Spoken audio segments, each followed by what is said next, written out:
Xotining namuncha ko'p cho'miladi. Ermakka cho'miladimi? Endi terlaydi, cho'miladi. Qadamini o'ylab qolsin, o'zi yoqmay turibdi. Yo'q qilib yuboraman.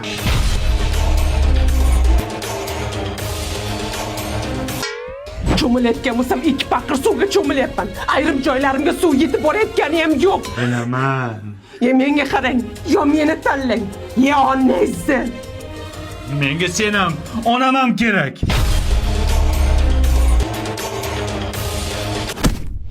O'g'lim, sen akangga o'xshab xotin qilib bo'lma. Akang onasidan kechib xotinini tanladi. Xotiniga nakallena o'tirib, qo'lini o'pganini o'zim ko'rdim. Yo tavba.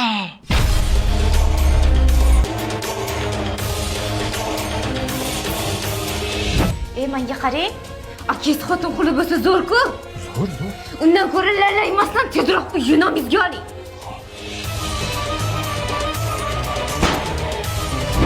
Ona, ana makaronkali o'g'liz borku, sizda aqotizga zahar solib, o'ldirib, uyda o'zi nomiga o'tkazmoqchi.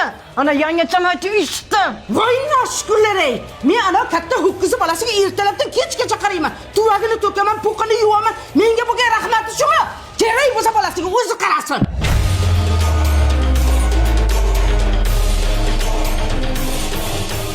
Ona, siz cho'milib yuravering.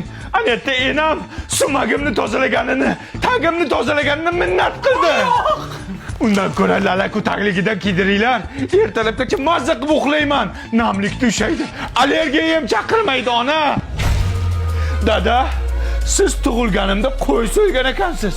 Ana ukangiz, amakim tug'iladigan bolasiga uydagi molni so'ymoqchi. Uydagi molni? Yes. Da!